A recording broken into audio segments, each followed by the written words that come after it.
a little welcome. Hi, everybody. Welcome to our 5th installment of Mac on Baba Zoom. So happy to have you all here. Today, I will be host. Usually it's been Scott Tower who's a host, but he is away. And I'm kind of taking over that position. I am going to be presenting the Shaw Collection.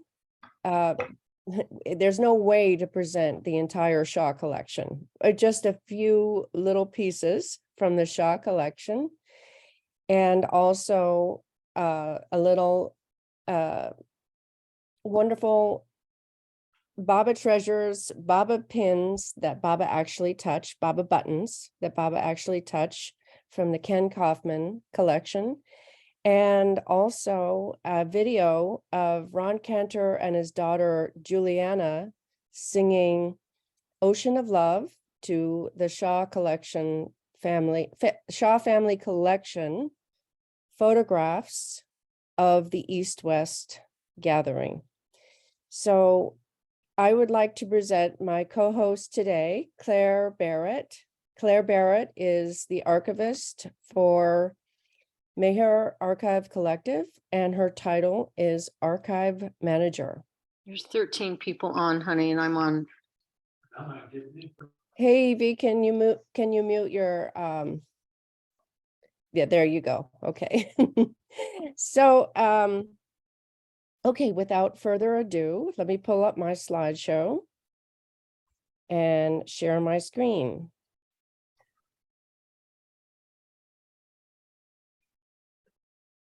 So you are now formally introduced to today's presentation, In Touch with Meher Archive, Cherishing Meher Baba's Legacy.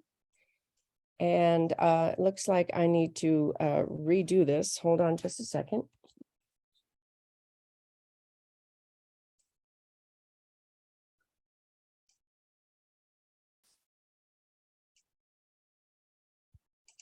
Sorry about that.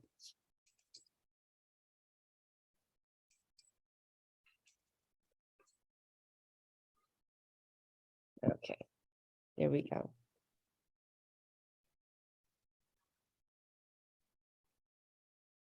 So I just want to point everybody to a wonderful video that Debbie made on the Shaw Family Collection.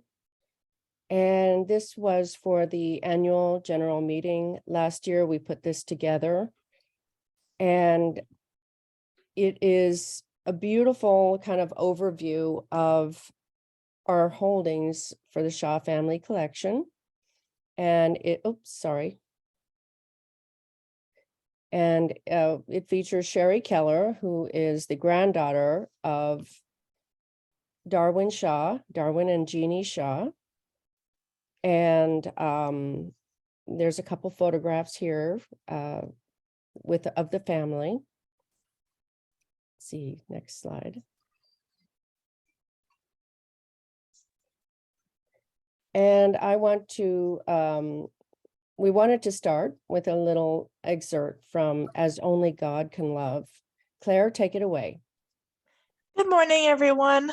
So I'm going to be reading an excerpt, like she said, from As Only God Can Love, a really wonderful read if you haven't gotten to it yet. Perhaps the wildest dream a person could have is that God would manifest in some unmistakable way, revealing the answer to the mystery of life and of himself.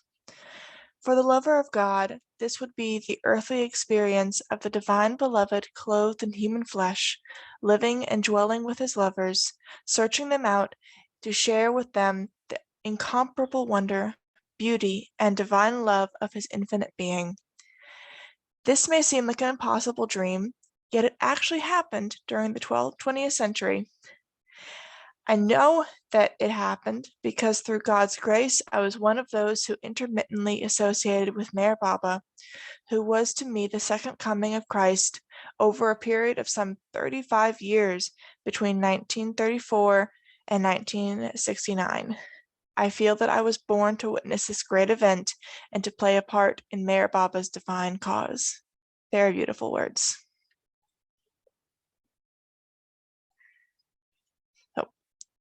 On the screen here, you'll see some of just the tiniest little bit of the treasures that we have in this wonderful Shaw collection.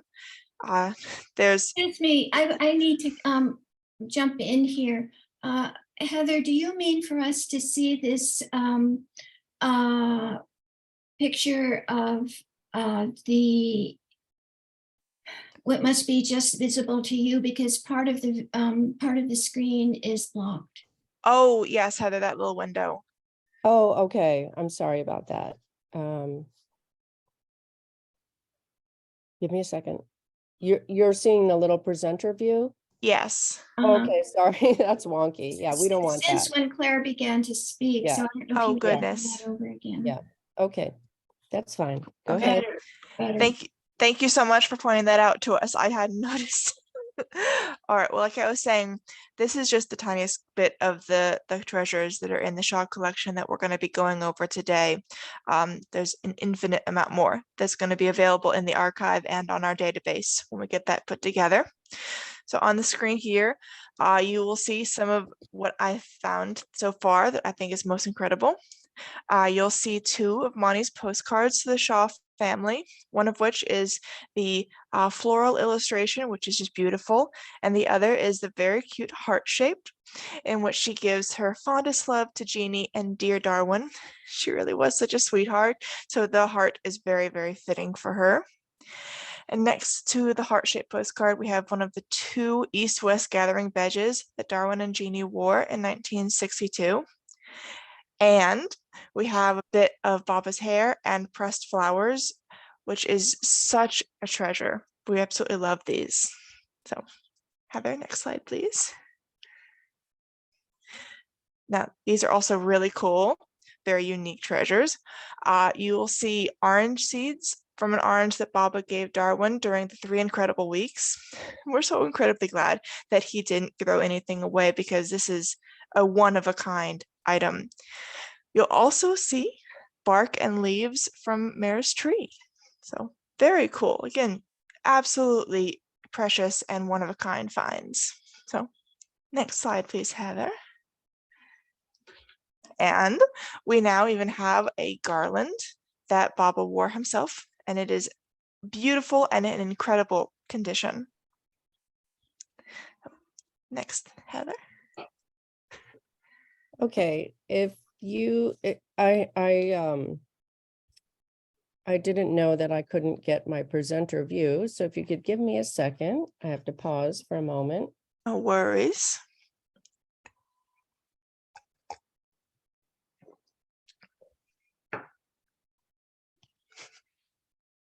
I'm going to stop share and then go back. I need to pause for a moment. 1 sec. That's okay.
Okay, I'm having technical glitches because of the presenter view. So the presenter view, it's on my shared screen, which it shouldn't be.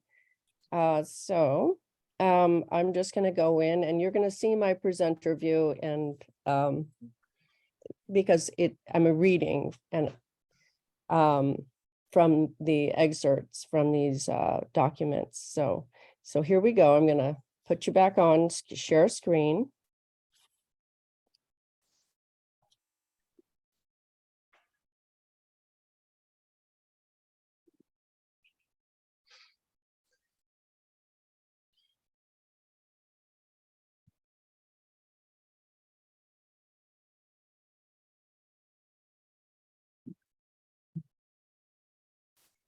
Bear with. Okay. All right. So.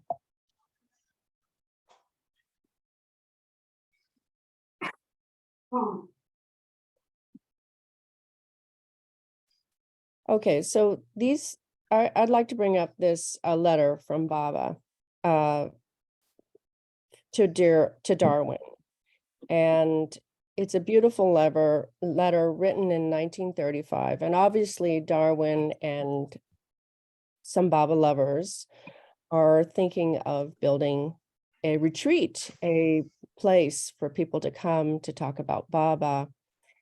And Darwin was always focused in on the inner life again and again. You heard it in his talks, you hear it in his book.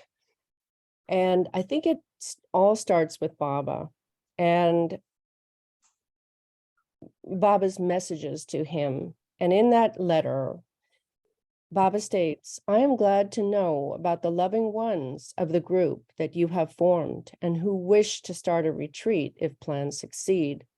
Whether that retreat on earth is established or not, I do really appreciate the spirit of brotherhood and love that has been awakened and consider it as a spiritual retreat already established within, which is much more substantial and real than any earthly home or structure built for the purpose. The true spirit is there, already awakened, and it is fostered and kept up with warm feelings of love and brotherhood.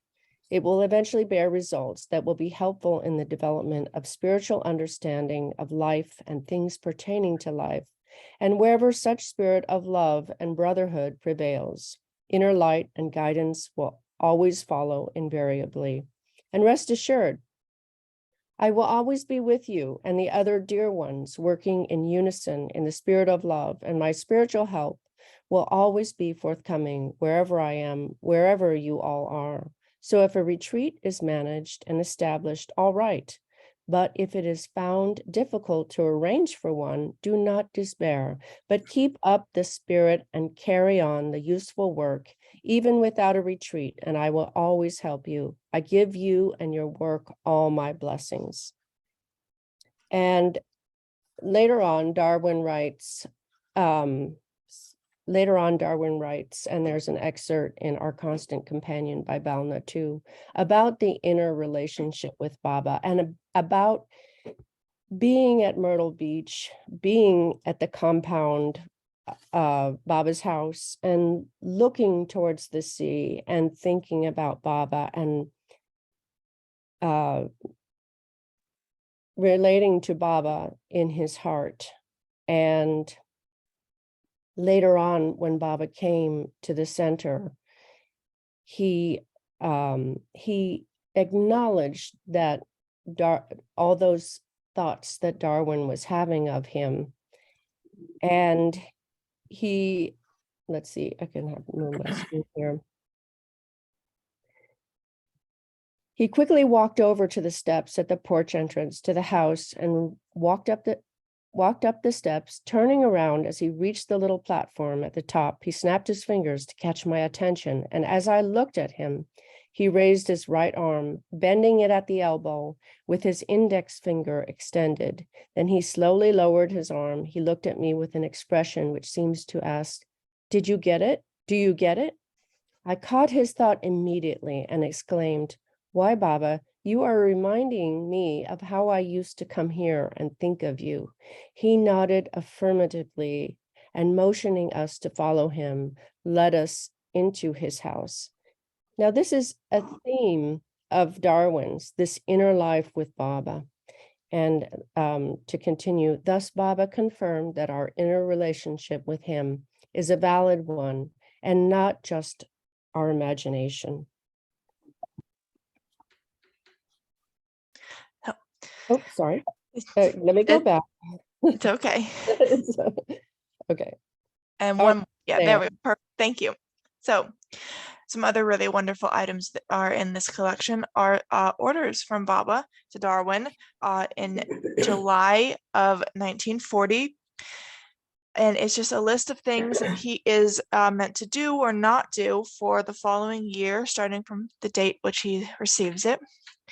The list includes things like not eating meat, not going to the cinema. My personal favorite is an order to not attend the circus, which I think is very interesting. Baba's orders can seem so random and mysterious, you don't quite understand the purpose, but they're not really intended to be understood. They're meant to be followed because there is a grand purpose for all of these. We just can't understand it, which I think is very fascinating. Can you go to the next slide, please? And these are some notes that went along with the orders when they were received. And these actually are kind of my favorite part of the whole thing, because it includes a little note saying, avoid order number 20 if absolutely impractical. And order 20 is regarding fasting. And it's such a simple little tidbit, but it's so full of tenderness and it really warms your heart. It shows how individual all these orders are. They weren't mass produced and sent out blindly. They were based on what each individual person needed at that time. So, next slide.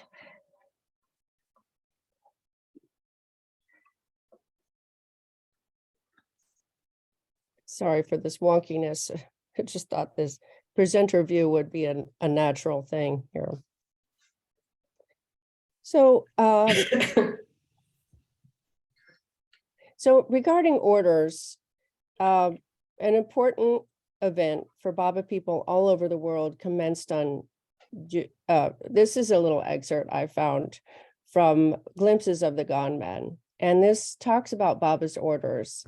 And an important period for Baba people all over the world commenced on June 21. On May 4th, 1948, circular had been issued to all the East and the West.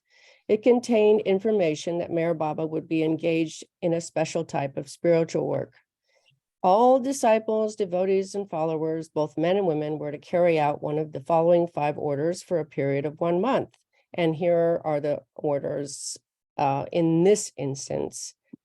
But, you know, when Claire and I were preparing this event, we were really kind of captured by the orders and like, what does it mean? We're, you know, trying to think about Baba's orders and was he doing his avataric work through his disciples? Was he doing the work for the individuals and their spiritual benefit? And I think it's all of the above. And actually, we just can't figure them out. So I thought this passage was pretty to the point. In one of his letters, Frankenberg requested that Baba clarify the spiritual significance of the circular.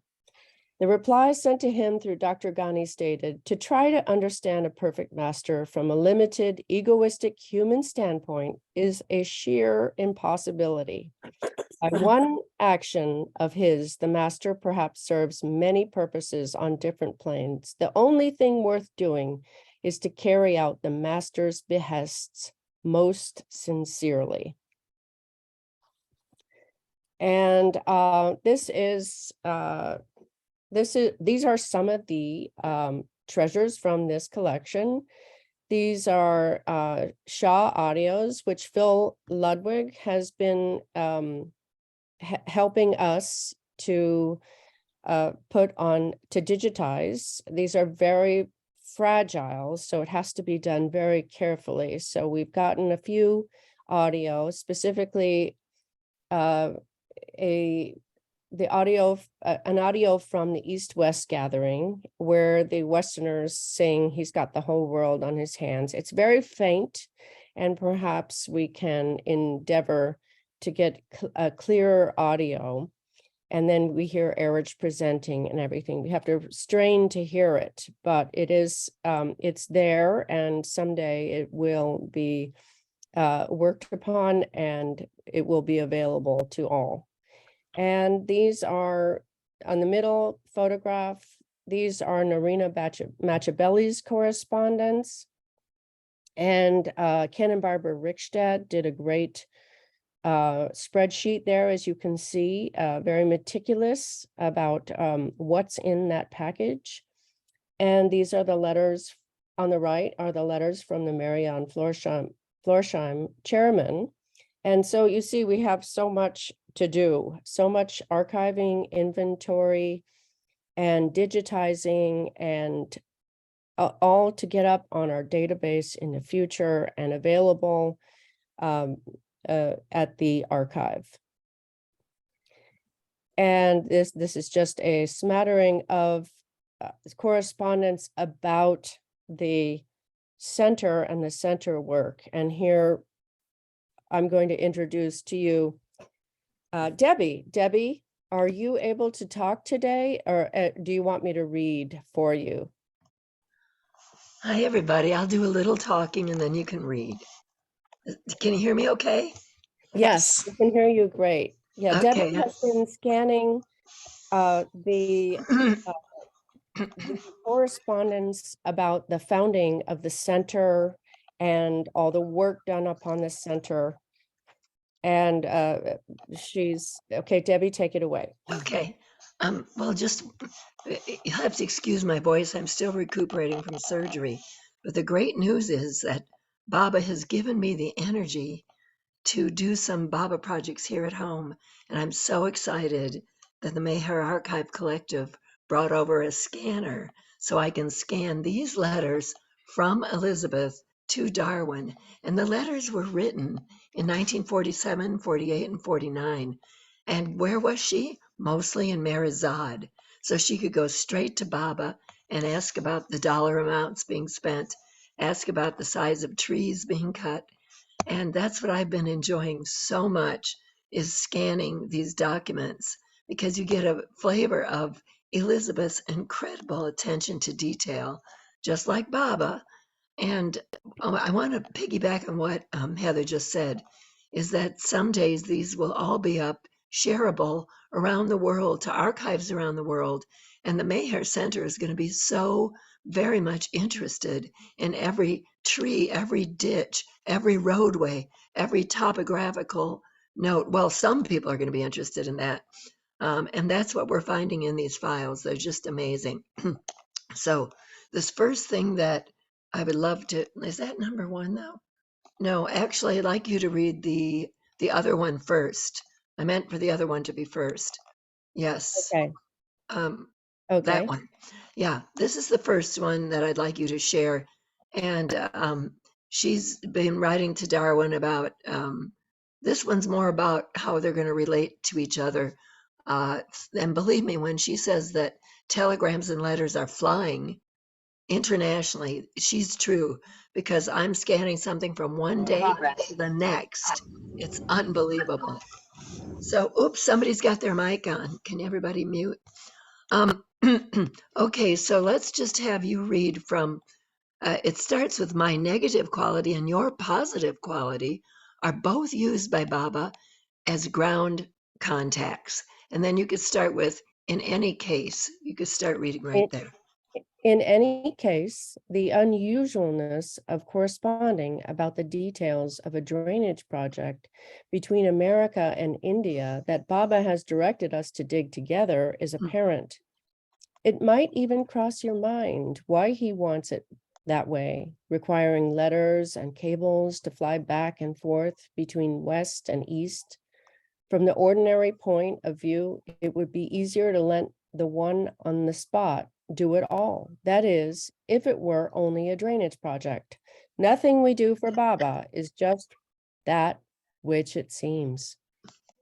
I just want to give you this little insight, not to mention to the neighbors, but for you to know that we both must, during the time that we cannot speak of anything personal, to try not to feel personal about anything in our correspondence or take it personally.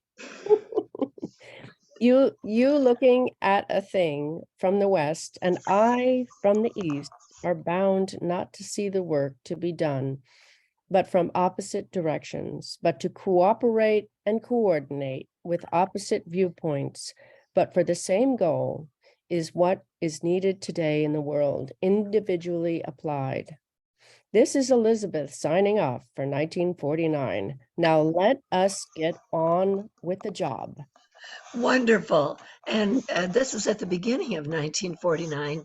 And Elizabeth stayed there until August. And the letters and cables continued to fly back and forth. And she and Norina came back in 1949.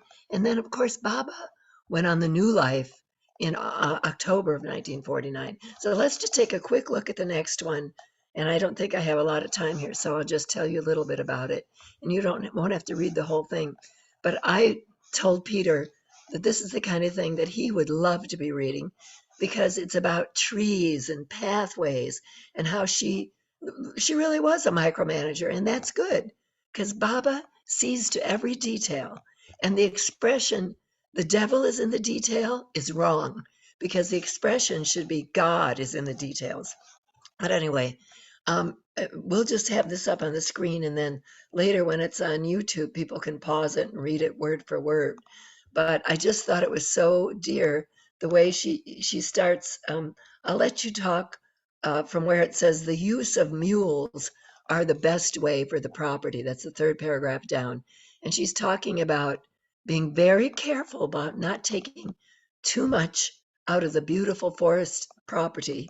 And then you'll see at the very end, she talks about them not making a mess, meaning the loggers, and also not getting ripped off by being charged for only pulpwood when really those loggers were taking good timber because Darwin's father told her, that's Sherry's Sherry's great grandfather, told Elizabeth that those loggers had really taken her, taken advantage of her by not giving her the proper amount of money for the good trees that they got previously when they did the job. So let's just have you start with the mule sentence and then read the rest of the paragraph on the second column. Okay. Where's the reference to the mule? I'm trying to. Right there. The use of Oh, mules. okay. The use of mules are the best way for the property owner as only small lanes need to be cut to drag out the logs. And as they are pulled along on a sled, they do not injure the remaining trees that stand. As absolutely essential to preserve our forest, find out the best and safest way, even if we get less money for the timber. Most important is to find a way to check the timber before it leaves our property, because your father thought that I lost about 1/3 between our property and the checkup point at the other end. That is why I mention now that I have learned the hard way, at least in part. So forgive if you already are on to these tricks of that trade. Mr. Shaw, in any case, got surprises. It is best to sell the timber as soon as possible, taking these points in mind and adding to them anything more you know or can find out from others locally. Yes, there is one more thing comes back to my memory. The timber dealer takes the part of the tree he wants and leaves an awful mess of limbs, crooked trees, etc. This wreckage cost me a goodly price to have clear up afterwards. Some arrangement has to be made in advance about the disposal. Otherwise, we are left with the greatest hazard to catch fire, such debris as well as cost of cleaning up. Thanks for your patient care, Elizabeth. And that's it for me. I just had to share with you. You could see how she just thought of every detail. And we have hundreds of these letters. So this is a real archive in itself, just the Elizabeth Patterson files from 47 to 49. Jai Baba. Hey, Baba. Thank you, Debbie. Now, some of our most precious items have been talked about at length in this lovely video. If you have not looked at this video, All My Love to You and Yours, put together by Debbie Nordine. It's a beautiful video of the letters that came to Darwin from Portofino and Florence, Italy. So please check that video out. And it features Elaine opening these letters. And here is the one from Villa Alta Chiara. Claire, did you want to say anything about these letters? Oh, she's not there. Okay. Sorry. Oh, Forgot that I was muted. Yes, I have spent the last week with this particular letter from Quentin, and it is just such a lovely read. It really is so sweet, and at this point, it's just a gorgeous letter. The way that he talks about Baba, about the time in Italy with him. My favorite little tidbit from it is him talking about Anita and how the trip to Italy and spending all this time in Baba's presence has raised her spirits and blossomed her after a couple years of hardship. So there's so much love in this, just a couple pages of letter. It's beautiful. and this is the little note front and back that was in the envelope with a Quentin Todd photo as well. And I'll just read it here. It's such a beautiful and sweet letter. And as we know, in Portofino, it was a real honeymoon for the Westerners that joined him. It was a really romantic time in everybody's life. Darwin, dear, our beloved Baba was so pleased with your letter. I have spent a month here with him. Words cannot describe what it has been like, and I'm wondering if it's all a dream. After the 28th, I go to London. Baba leaves the 24th for India, returns to England on the 12th. My address is blah, blah, blah. We will be waiting there for Baba. It's a wonderful, large family, Baba's friends, more than friends, I must say. Do write to me. What has happened to Milo and your lovely wife and child? Do embrace them for me. Love, Anita. And it kind of gives a flavor of that time in Portofino with Baba. And here's a telegram from Norina, and it's sent to Jean Shaw in the hospital. Debbie, do you have an idea? Is this when Jeannie was giving birth? Jean was giving birth, or was she sick? Do we know? I don't know, but I see Sherry Keller's here. Oh, she is? Sherry! Hi, Sherry. Maybe Sherry knows. Or maybe she's like in India and just can't unmute. Oh, she said Jai Baba. She wrote Jai Baba. So I can't remember what this was. If it was, I don't know. We'll find out. We'll research and find out. Oh, Sherry wrote, I think she had surgery during that time. Oh, okay. Okay. Thanks, Sherry. And this is a letter, a sweet letter from Goher. And I recognize this writing. I have a couple letters from Goher too. And it just reminds me of how giving Goher was and how loving. And never forgot a person, never forgot the love that people have in their heart for Baba. Dearest Jean, it's so sweet of you to think of us individually and send us practical and useful gifts. We are deeply touched by your sweet thought and love. Pray this finds you and dear Darwin in good health and ready to move to Myrtle Beach. We love seeing the pictures brought by Margaret and Vesta. It's rather hot here. No rains get in sufficient quantity. Much love and a warm embrace from Go Here. And here's a letter to Mara. And I want to pull up I want to read just a couple passages here. This is from July 28, 1985. And I'll just read a couple things of note here. We visited Maribad yesterday. It was Leatrice and Sherry-Lee's last day. Both were prettily dressed in saris. Sherry-Lee looking very sweet in a lovely green sari with a gold border. At Maribad, there were so many loving hearts gathered there, and many sang lovely songs filled with love for Baba. Jamie is singing better. That must be Jamie Newell. Jamie is singing better than ever, and his compositions are so beautiful. And it is heartwarming to see Peggy too, so full of love for Baba. I wonder who that Peggy is. Is that Peggy Stephens? No, that's Peggy. That's Jamie's wife, Zoe. And she was very close to Jean. Oh, okay. Thanks, Debbie. And there's another passage about Silence Day that's very touching. As always, Silence Day for us was very special. It helped us to remember beloved Baba more and the unending years of his silence. Wow. That he had undertaken for the sake of the world. It gives you an idea of just how long that silence was and how the Mandali,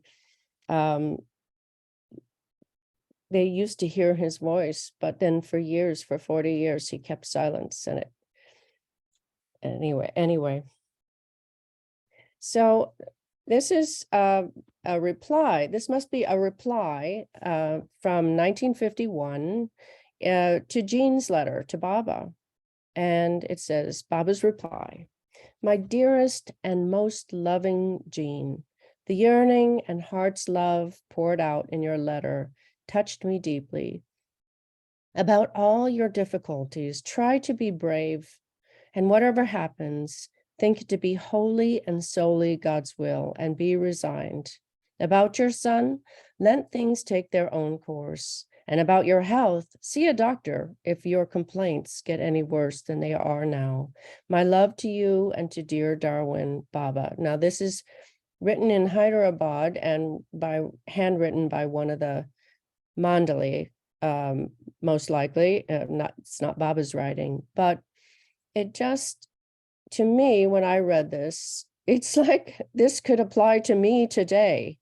About all of the everyday difficulties, try to be brave and be resigned to God's will, whatever happens in your life. And I just, this really touched me here. It could apply to any of us today. And here, I just want to show you, give you a visual of the stacks of all the letters of the Shaw family collection that need to be read, sorted, archived, and digitized for our database. And this here is the sweetest to-do list. I'll read it for you. Storm windows and door, clean up and put up. Think of Baba. Rear cellar wall, jack out. Think of Baba. Garage roof, patch. Hold on to Baba's daman. Order load of gravel. Baba, Baba, Baba. Check roof and apply cement where needed. This is all Maya anyway. Finish installing new storm. Door and woodwork underneath. Non-objective awareness and Baba. Measure bedroom. Window for new glass. Baba, Baba, Baba. Closed left air vent on car. Baba, Baba, Baba. It's humorous. It's funny. It says just how important it is for Darwin, for himself, to remember Baba at all times. But it's also natural too. Okay, and to change into the Ken Kaufman collection, we have yet to go through this collection, but most notable are these Baba buttons and pendants touched by Baba. And so we had a great time at Debbie's taking photographs of these pins. Ken Kaufman left the collection to Mac through Debbie and Peter Nordine. And next on the agenda for today are a few excerpts from Bill and Peggy Stephens' pilgrimage diaries. Now, these just touch my heart. I'm just going to read a few passages, and you all probably can recognize yourself as a pilgrim in India through Peggy's diary and as a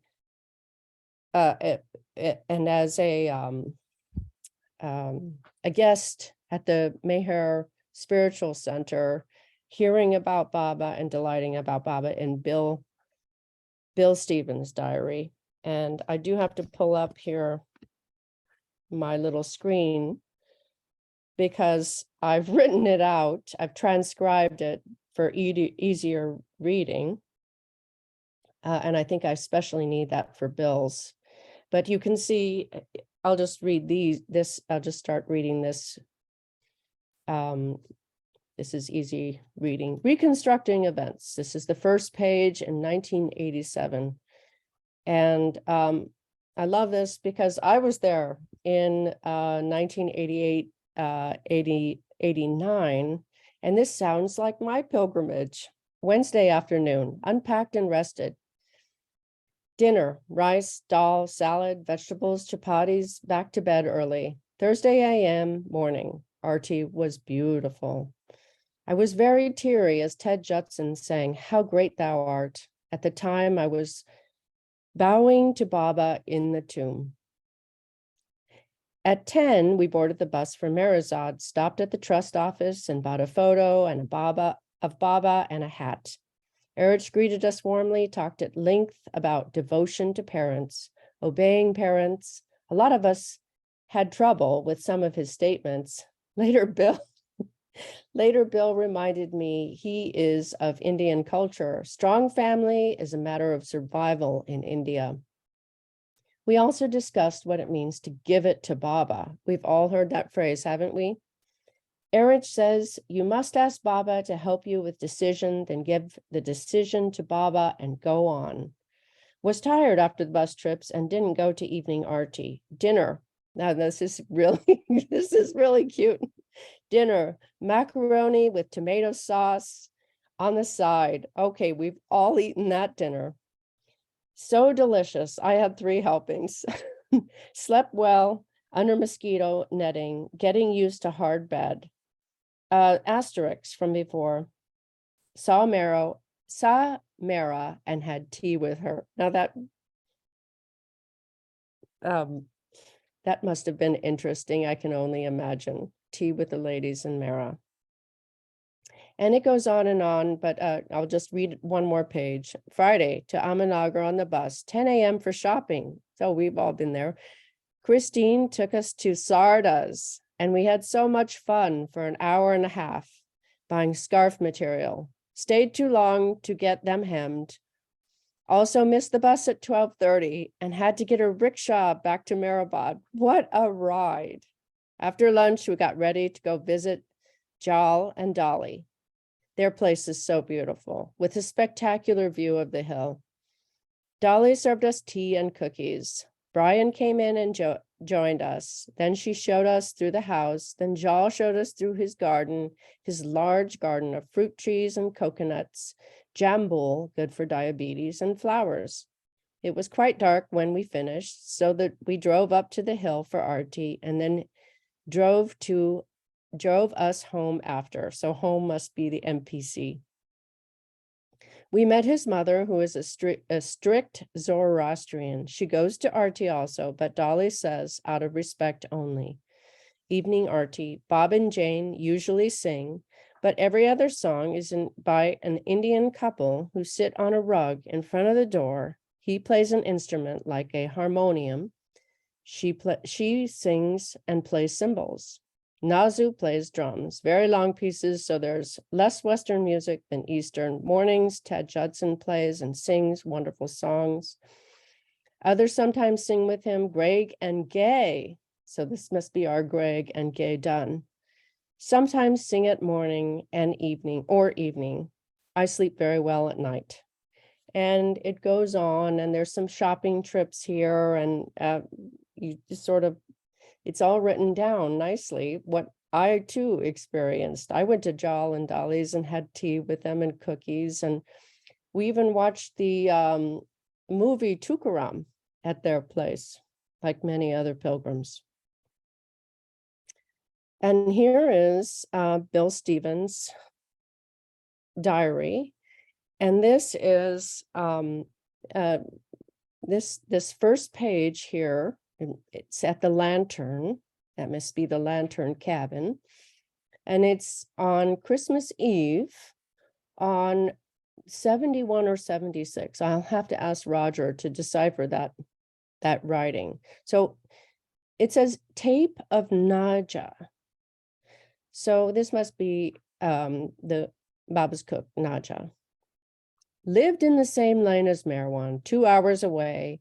Their mothers were sisters. Baba was a natural leader, played cards, Indian chess, tells stories. Merwan wouldn't eat, would put food in a wooden box and keep in the attic, and then go to Bun Gardens and feed the fishes. Toddy shop. Merwan treated all castes equally, would serve them toddy and then sing bhajans with them. Baba never differentiated between the drunkard and the saint, would talk softly with friends, and they would gradually give up drink. Baba would walk, sing beautiful songs early in the morning at 4 a.m. Early in the morning, Baba rushed into the kitchen to say, "Is the dal ready? I'm hungry." To serve dal and bread, a little pickle, chutney. Shireen Mai, at Pune. Now I can't see, I tried to kind of do some research and, and see who that is. It says Aishap. Does anybody know? Aishap told Merwan, "You are not Merwan anymore. You are Meher Baba." As a boy, Baba liked Charlie Chaplin films. He would get a group of young people together and put on plays. Anyway, it goes on, and it talks about Shireen Mai and Mani, and how Mani went to a Catholic school, the Convent of Jesus and Mary, and how Mara also attended the same school. So that's just a little, I just thought these were delightful, that these little diaries, they're pretty small. They're not very big, but they're chock full of wonderful stories. So I wanted to give me a moment to do some housekeeping. I'm going to stop my share.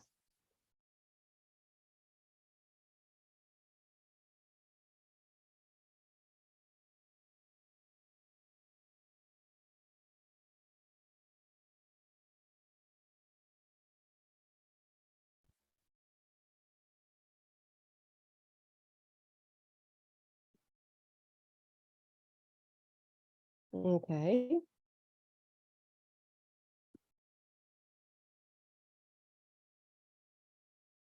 Mhm.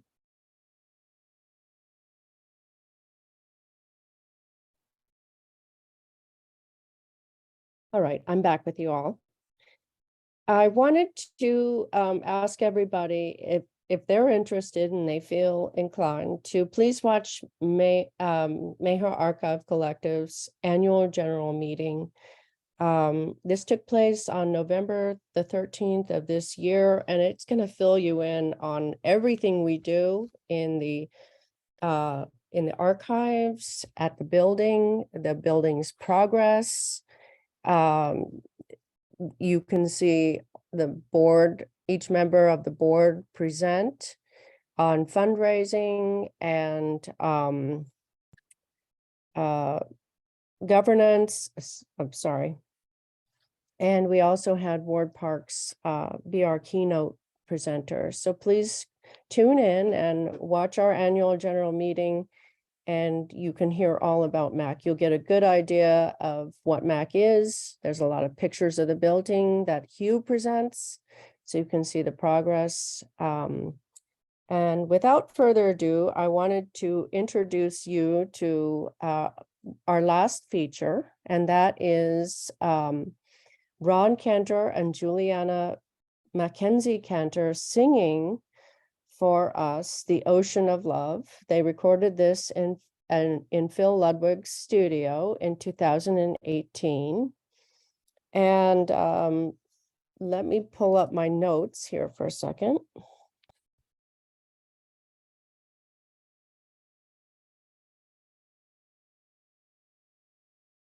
Julianna M. Kantor is just finishing her BFA in drama and musical theater at Hofstra University. She's performed all over the world and was the lead for Breaking the Moon, an original musical performed off-Broadway as part of the New York Drama Workshops Summer Festival in 2018. She has attended several youth sahavas and has performed with her father numerous times at Mayor Baba Spiritual Center in Myrtle Beach. And Dr. Ronald J. Kantor is one of our board directors. He's a senior workforce performance consultant and solution architect whose recent work has focused on innovative learning and evaluation designs and solutions. His resume is extensive and very illustrious. He is a longtime Baba lover who's made the pilgrimage to Mehrabad 10 times over the past 35 years. And now I want to show you a video compilation of the Shah family collection photos of the East-West gathering at Guru Prasad, and with The Ocean of Love performed by Ron Kantor and Julianna McKenzie Kantor. So let us sit back and enjoy.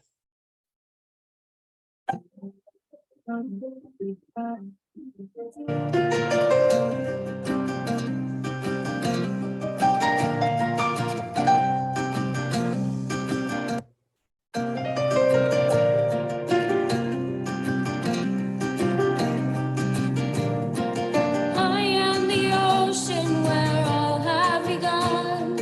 I am the lovely sublime. I am the ocean where all finally come. I am the one on time. I am the one beyond time. For I am the one who made heaven and earth, planets and stars up above. I am the treasure of infinite worth. I am the ocean of love.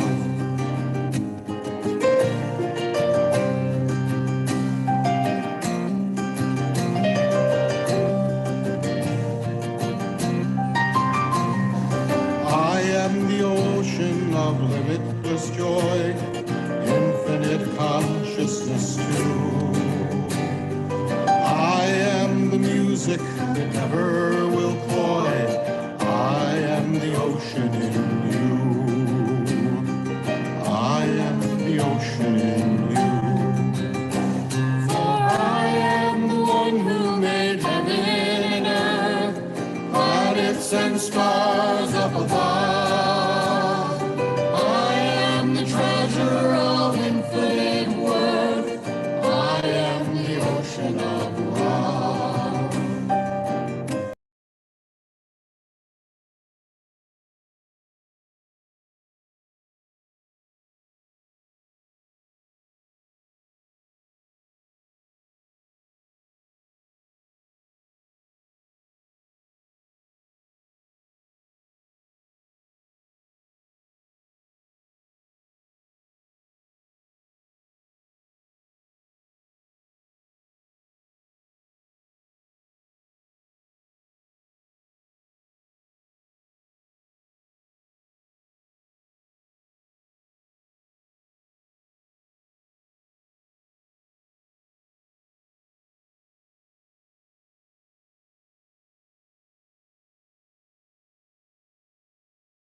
So that's our presentation today. And I'm just going to open things up for any questions or insights.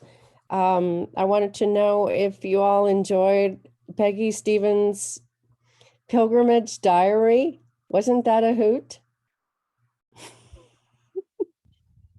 So anybody want to share? Please do so.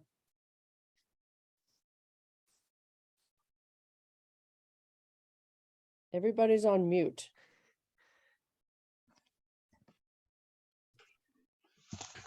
This is Debbie. Thank you so much. I just love seeing, seeing these items, hearing them out loud too. I just love hearing the correspondence out loud, and you read them so well. So thank you very much. Well, thank you so much, Debbie. You have been such a wonderful help throughout all of this. We absolutely adore Debbie. She's fantastic. Thank you, Baba. But yeah, So, this really is just the tip of the iceberg for the Shaw collection. It is so full of incredible treasures. I am so excited to start sorting through more of it. Gives me tingles. It's so exciting. so yeah, my viewer presentation, I all the glitches I suffered, I'm sorry for that. That won't happen next time.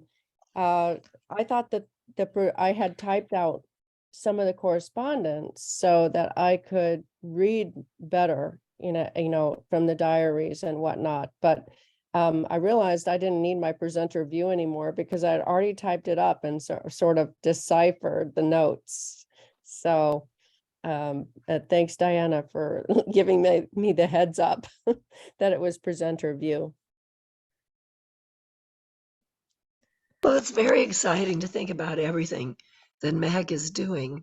And it's almost like daily, like last week, as Claire and Heather know, out of the blue, I heard from two people that know that, Peter and I have an association with Meher Archive Collective.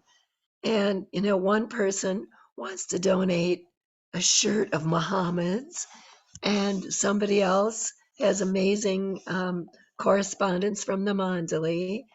And Peter and I have to get our own collection ready. And it's so sweet because he has Padre's shoes and I have Mani's shoes. So I just am so happy to know that the shoes can do that walking all the way to Meher Archive Collective and be shared for posterity. I just think it's so great what's happening here and at all the archives around the world, to know that this is the time that we need to be doing this work. And so I say kudos to you staff people and of course to all the volunteers. So thank you, Baba. Thank you. Thank you, Baba. And thanks We- for everybody who participated to the chat. Yes, We have Claire? one person that has their hand up. Oh, yes. 2007 Rock BL, please, yes. Hi, this is Ann Barker, and I just wanted to say I found it fascinating, just a brief glimpse into the correspondence between Elizabeth Patterson and Darwin Shaw. I'm really looking forward to seeing more of that. That's gives us such an insight into those years in 1940s that we really don't know much about. Mhm. And thanks to everyone who put this together. Thanks for all your hard work. Jay Bob. Thank you, Anne. Thanks, Anne. So I just want to say that we are doing a lot of intake right now and taking in collections, and it's really important to think about where your collections go. You may think of your family members, but do they know how important these treasures are? Well, MAC does, and we will archive the collection. We will digitize the collection. We're going to have an online database that is available to everyone in the entire world. And we will take photos and scans. You will be able to see these items. You will be able to see the items at the building. We have 2 vaults at the building that will be climate controlled, and our most precious treasures will be there. Now, we're a nonprofit, and we are operating on resources that are given to us. So please also think about volunteering your time to MAC. You may want to be a security guard at the building. You may want to be scanning these incredible documents at the archive once we open our doors. Claire, do you want to say anything further about archiving? Claire is our expert archivist. Claire has a degree in archiving.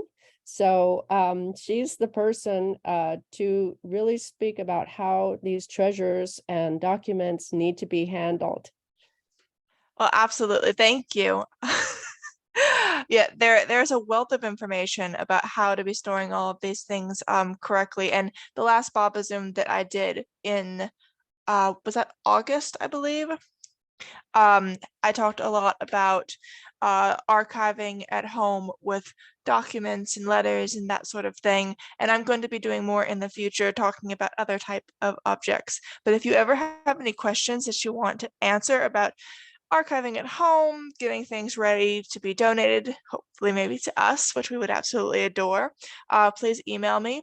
My email is claire.barrett@mayorarchive.org, and I'm always available to answer any sort of questions. I promise there's no silly question.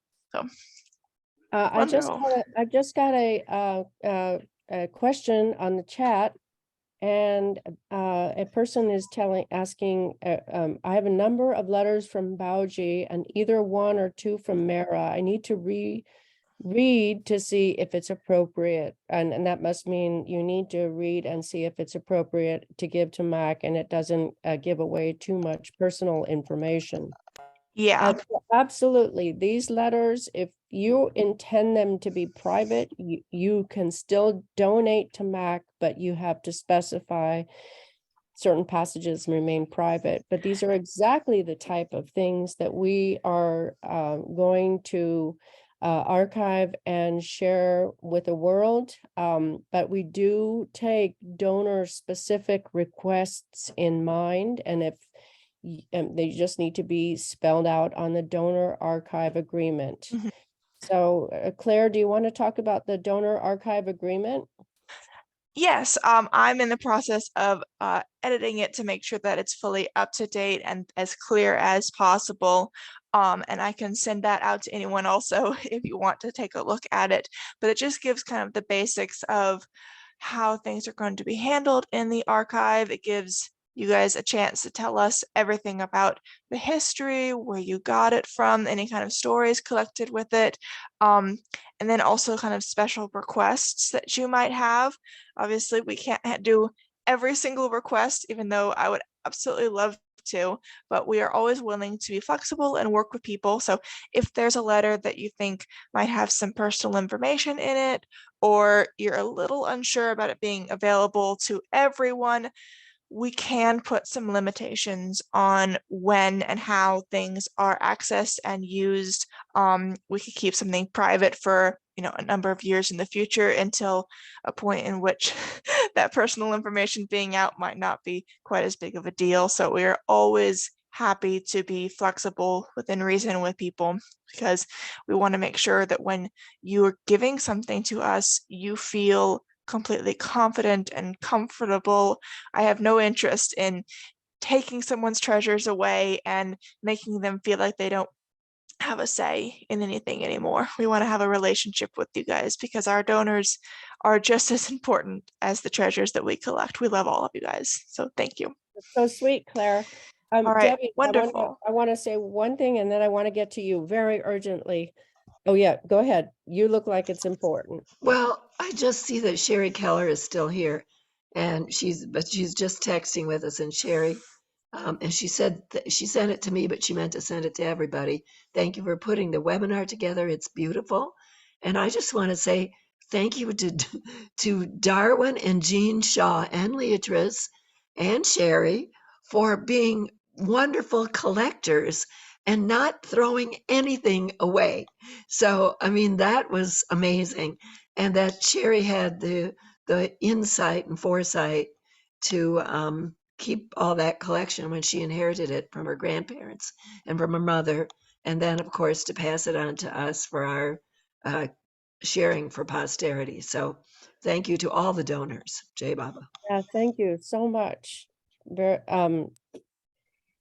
I just wanted to, I wanted to piggyback on Claire's point, and that is, I want to talk about storytelling. Now, the Oh, treasures yes. are so much, they're just breathed into life with the stories. So Mhm. we can have the object, like, and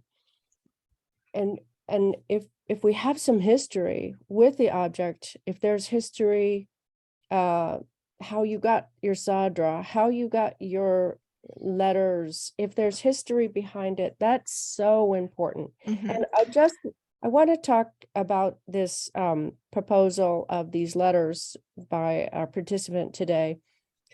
And that is, your story is everyone's story. If you have some personal information in there, that people can relate to it, Mhm. right? If you and I just want to say that I found this out when I was in India in 2019.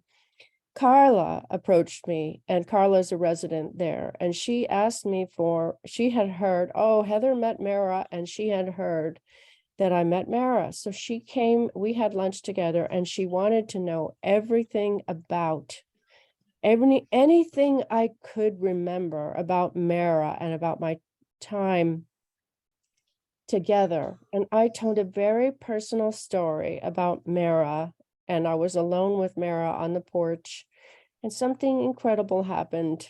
I'll probably be processing it for the rest of my life.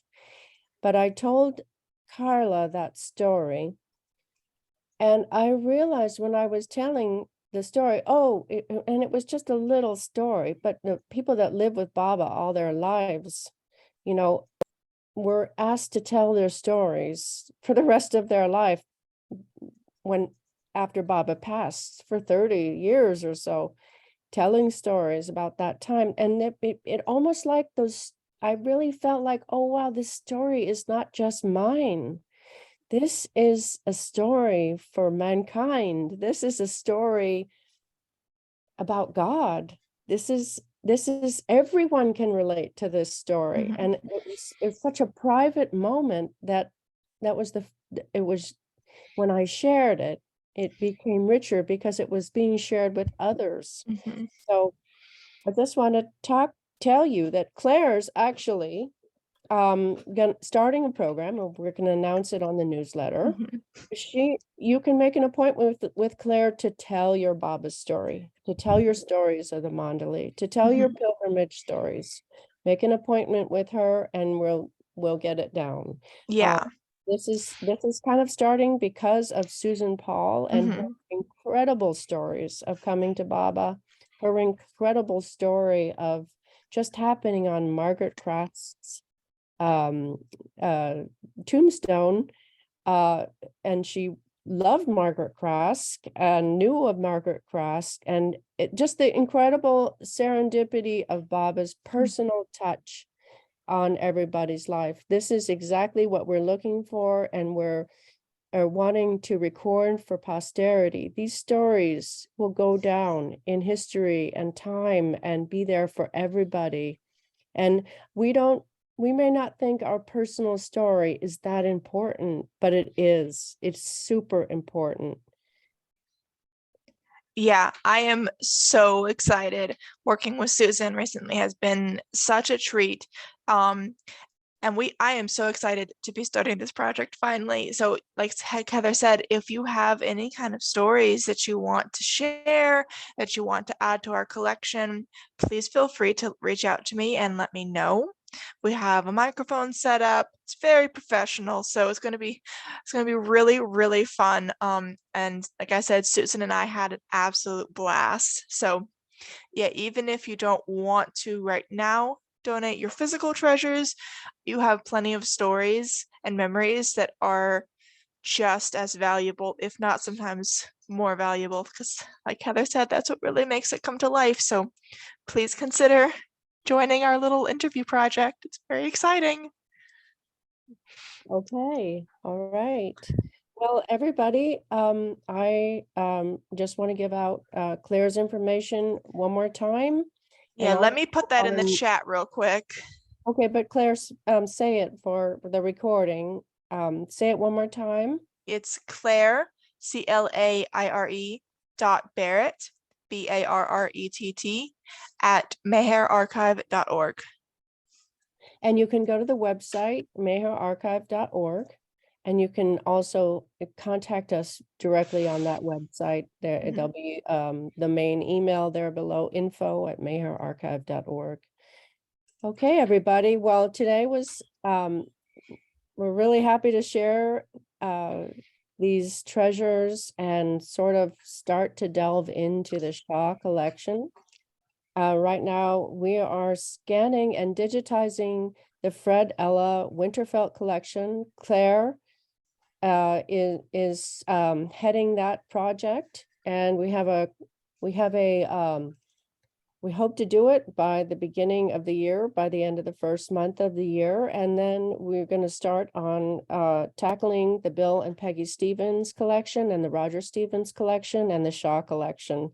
There's so much to do. If you want to volunteer and help us in that endeavor, please reach out to us. Okay, well, Thank you. Baba, everybody, so happy that you were able to attend and be here with us and thinking about Baba. And okay, all right, well, Jai Baba.